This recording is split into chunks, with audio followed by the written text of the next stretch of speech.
State sentinel में आपका स्वागत। मैं हूं रविंद्र सिंह।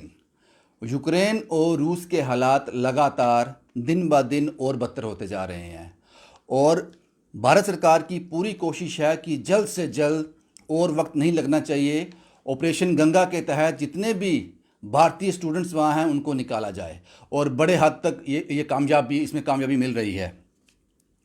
अगर जम्मू कश्मीर यूटी की बात की जाए तो 132 अभिभावकों ने, परिवार वालों ने एक लिस्ट सौंपी थी जेके हाउस दिल्ली को कि इतने बच्चे जो हैं जम्मू कश्मीर यूटी से यूक्रेन में एमबीबीएस की शिक्षा ले रहे हैं, उनको जल्द से जल्द भारत लाया जाए। उनमें से 62 बच्चे, 62 का जो नंबर है वो वापस आ चुका है और बीते कल 7 और बच्चे वापस पहुंचे हैं जिनका डॉक्टर जितेंद्र सिंह ने दिल्ली एयरपोर्ट पर स्वागत भी किया, उनसे मिले, उनकी हौसला अफजाई भी की, उनकी तारीफ भी की और उनको भारत लौटने पर शुभकामनाएं भी दी।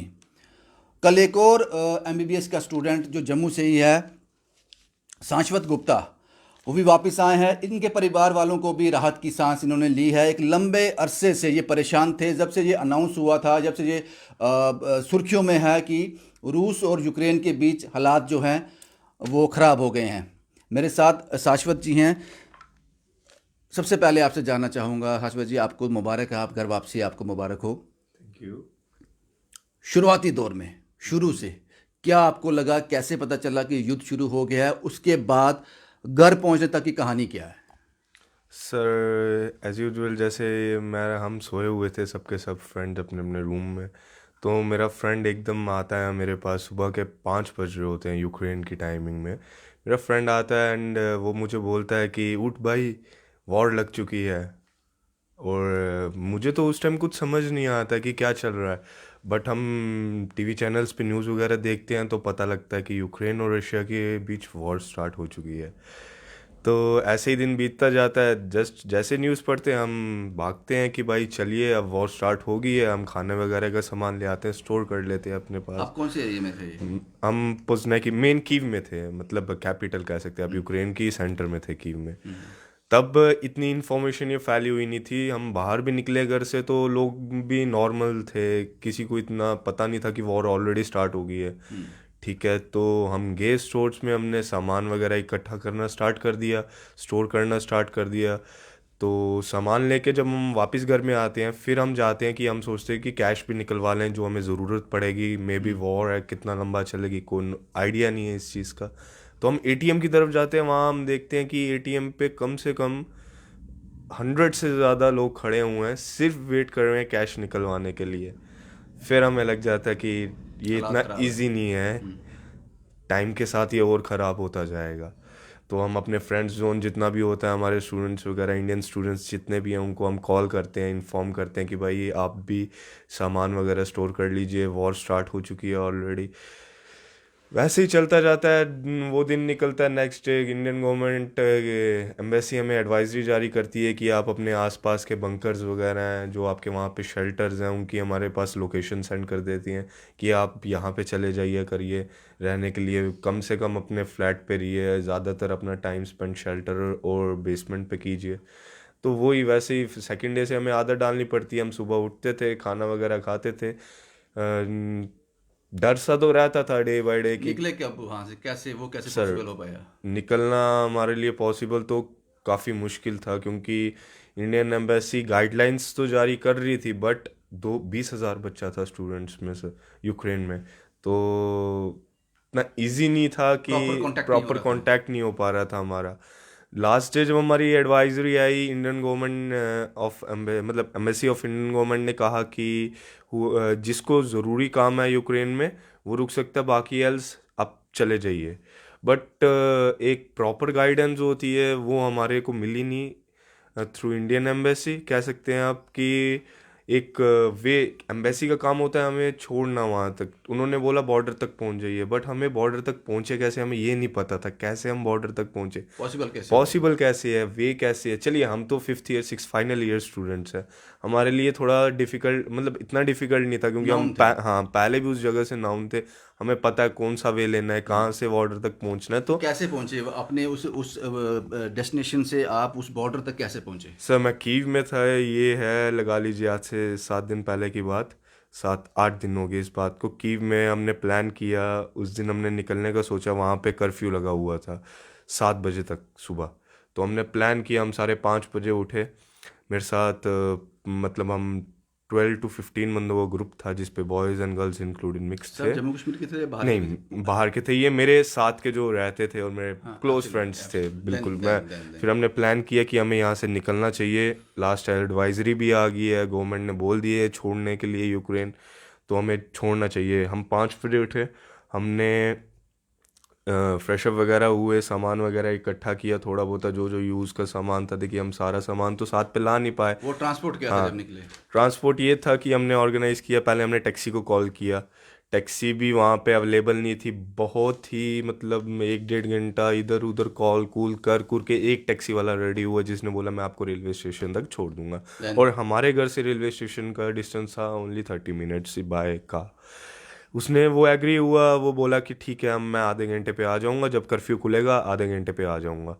हमने बोला ठीक है। हमने भी जब जो जो हमारा ज़रूरत का सामान था वो लिया, मेन सामान लिया, छोटे छोटे बैग्स पे डाला, क्योंकि ज़्यादा बड़े बैग कैरी नहीं कर सकते थे। हमें ये नहीं पता था कि कितनी दूर हमारी डेस्टिनेशन है और कितना टाइम हमें लगेगा फाइनली वहाँ टैक्सी तक मिली पहुँचने। आपको? फाइनली टैक्सी मिली हमें, आधे घंटे रेलवे बाद स्टेशन वो पहुंच गए? टैक्सी वाला आया। जी हाँ, रेलवे स्टेशन पहुँच गए हम। फिर रेलवे स्टेशन पे काफ़ी सारे लोग थे, लोकल्स भी थे और स्टूडेंट्स भी थे। ट्रेन्स कम थी, मतलब थी जिस लोकेशन पे जाने के लिए, वहाँ के लिए एक ट्रेन थी। और भी मतलब कह सकते हैं आप, अगर ट्रेन की कैपेसिटी 500 बंदों की है तो वहाँ पे 2000 बंदा खड़ा हुआ फिर था। कैसे मैनेज हुआ? मैनेज कैसे हुआ? ट्रेन का दरवाज़ा खुला, सब ने रश किया, जिसको जहाँ जगह मिल गई, किसी को कहीं मिली, किसी को कहीं मिली, सब ने मैनेज करके जितने घुस गए हम घुस गए अंदर। फाइनली वो ट्रेन कहाँ पहुंचाया आपको? उसने हमें पहुंचाया लवीव, जो बॉर्डर से 300 किलोमीटर दूर है, बट आप कह सकते हैं वो अभी भी सेफ आप जोन में। 300 किलोमीटर दूर है बॉर्डर से? हाँ, 200-250 किलोमीटर दूर थे हम तब भी यहाँ बॉर्डर ट्रेन ने से। छोड़ा वहां से भी? बिल्कुल, बट लवीव अच्छा है, मतलब सेफ एरिया पीसफुल है? कह सकते, आप कह सकते हैं पीसफुल एरिया, क्योंकि वो पोलैंड के बॉर्डर में है। ओके। और वहाँ पे कोई भी तो उसके एक्टिविटी आगे नहीं का कर सफर सकता फिर? कोई भी। उसके आगे का सफ़र फिर हमने 5-6 घंटे रेलवे स्टेशन में ही गुजारे, एनी हाउ।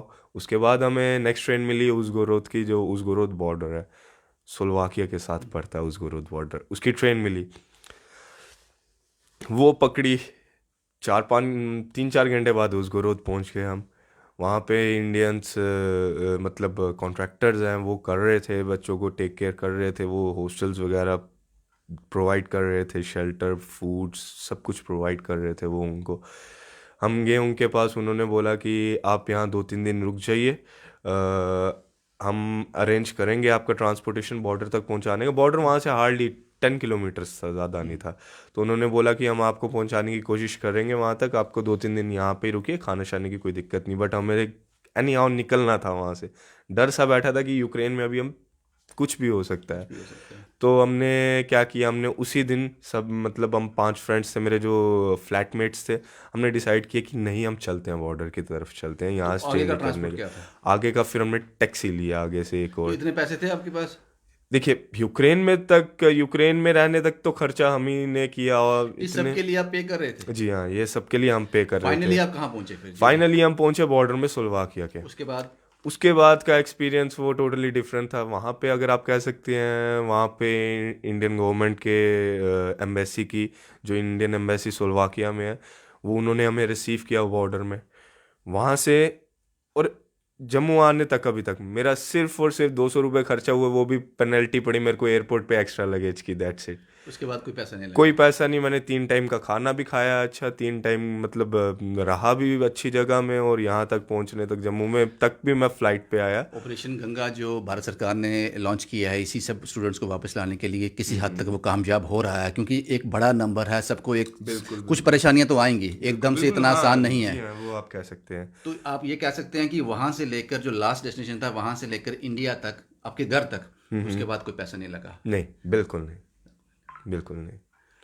बट एनी वहाँ पे भी हमें, जहाँ पे हमारा स्टे था, वहाँ पे भी इंडियन एम्बेसी के ऑफिशियल्स जो हैं वो आते रहते हेल्पफुल थे, थे लोग? हेल्पफुल थे, ऑब्वियस सी बात है। वो भी मैनेज कर रहे थे, स्टाफ कम था, और इस टाइम मुश्किल हो रहा है, मुश्किल हो रहा है इस बंदे वक्त। ज़्यादा थे, ये कोई इतना प्लान नहीं एक्सपेक्ट। था, ये अचानक से बिल्कुल, हुआ तो वो मुश्किल हो जाता तो है, थोड़ी उसके बहुत ही दिक्कत रहती है। दिक्कत तो रहती है। हमारे ये जो डॉक्टर जितेंद्र सिंह भी सबको, जो भी अभिभावक आ रहे हैं, जैसे आप लोग आ रहे हैं, तो उनको उनको स्वागत करने के लिए, उनकी हौसला अफजाई करने के लिए एयरपोर्ट भी जा रहे हैं, उनसे मिल भी रहे हैं। तो मुझे लगता है कि ये गुडविल जेस्चर है कि जो लोग बाहर से आ रहे हैं, घबराए हैं, पैनिक में हैं, उनको एक हौसला अफजाई हो जाती है। बिल्कुल बिल्कुल कह सकते हैं आप ऐसा कि डर है सबके अंदर कि फाइनली हम इंडिया पहुंच गए, अपने घर में है तो सेफ है।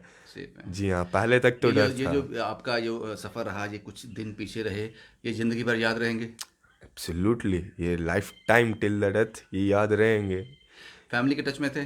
फैमिली तो ऑलवेज टच में थी, उनका भी यही एक कंसर्न था कि आप जल्दी से जल्दी वापस आइए, जल्दी से जल्दी वापस आइए। आपको कौन सा ईयर है? मेरा फाइनल ईयर है, ये मेरी फैमिली की वजह से ही हुआ। एनी हाउ, जब मेरा यूक्रेन में खर्चा हुआ फैमिली की वजह से ही हुआ, जितना भी स्पेंड किया फैमिली ने मेरे को दिया। एब्सोल्युटली, बिल्कुल। एब्सोल्युटली। मैंने 2 से 3 4 बच्चों का इंटरव्यू कर चुका हूँ जो यूक्रेन से वापस आए हैं, सबका एक्सेंट चेंज हो गया है। ये बात तो वो फर्क पड़ता है इस एक्सेंट से। बिल्कुल बिल्कुल। ये इनके माँ बाप हैं। अभी चेहरे पे हंसी है, अभी चेहरे पे एक सुकून सा है, लेकिन ये सुकून आज से 1 दिन पहले नहीं था, क्योंकि बच्चा तब आंखों के सामने नहीं था। आपका नाम क्या है? सुरेखा गुप्ता। बेटे ने बताया कि वो दिन वहाँ पे रहे, जद्दोजहद में रहे, वापस आने की कोशिश की, सारी कहानी बताई। आपने क्या किया घर में? टेंस थे, पैनिक था? हाँ जी, सबसे पहले मैं प्रधानमंत्री मोदी को जय माता बोलती हूँ। उसने अपने बच्चों को अपनी इंडिया पहुँचाया, और बाकी भी सभी हम पेरेंट्स, सभी बच्चों के पेरेंट्स कुछ डिस्टर्ब थे कि बच्चे पता नहीं आएंगे, हमारी इंडिया में नहीं आएंगे। हम दिन रात बच्चों की टचिंग में थी, और जो इसके फ्रेंड्स थे उनकी मम्मा के साथ मेरा टचिंग में रहता था कि बच्चे आएंगे और कैसे हैं, कैसे नहीं हैं, क्या कर रहे हैं, खा रहे हैं कुछ। फिर हम पूरी पूरी रात इनसे बातें करते थे, बच्चों को हौसला देते थे कि बच्चों ऐसे करो, ऐसे करो, अपने आप को सेफ रखो, जैसे आपको इंडियन एम्बेसी वाले मैसेज भेजते हैं वैसा करो आप, बाकी घबराओ मत, हमारे पीएम मोदी जी बहुत कुछ करेंगे अपने बच्चों के लिए। तो मैंने तो उनके ऊपर भरोसा रखा था। भरोसा था? हाँ जी, मेरे को पक्का भरोसा था अपने कि गुरु। मोदी है तो मुमकिन हाँ, मोदी है तो हमारा सब कुछ, बच्चे उनके हैं और उनके रहेंगे अब। अब सुकून है। हाँ जी जी। बेटा आंखों के सामने आ गया। हाँ जी। आपका नाम क्या है साहब? नरेंद्र कुमार। नरेंद्र साहब, सबसे पहले मुझे ये बताएं, आपने अपने बेटे को यूक्रेन पढ़ाई के लिए क्यों भेजा, ये भारत में क्यों नहीं? एक कोशिश तो की हमने, इंडिया का जहाँ खर्चा वगैरह ज़्यादा था खर्चा ज़्यादा होता है। इसलिए हमने बाहर का, इसके भी चॉइस थी कि चल बाहर करा दो, जहाँ नहीं तो बाहर करा दो। अच्छा।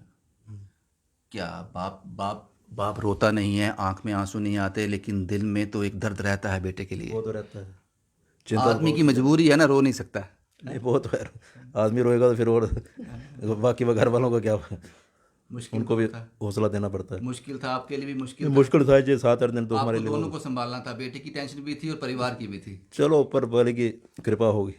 बेटा वापस आ गया, बाकी हमारे प्रधानमंत्री जी ने भी काफ़ी हिम्मत दिखाई। इसमें कोई शक नहीं है। ऑपरेशन गंगा के तहत अभी और काफ़ी नंबर है जो वापस लाया जाएगा, और जिस तरह से भारत सरकार कर रही है वो सराहनीय है। हम उम्मीद करते हैं कि जल्द से जल्द यूक्रेन और रूस में जो तनातनी है, जो युद्ध चल रहा है, वो ख़त्म हो जाए, समाप्त हो जाए, और जितने भी भारतीय बच्चे हैं जो यूक्रेन में हैं वो जल्द स्वदेश लौट पाएँ। शुभम कुमार के साथ Ravindra Singh, the state sentinel के लिए।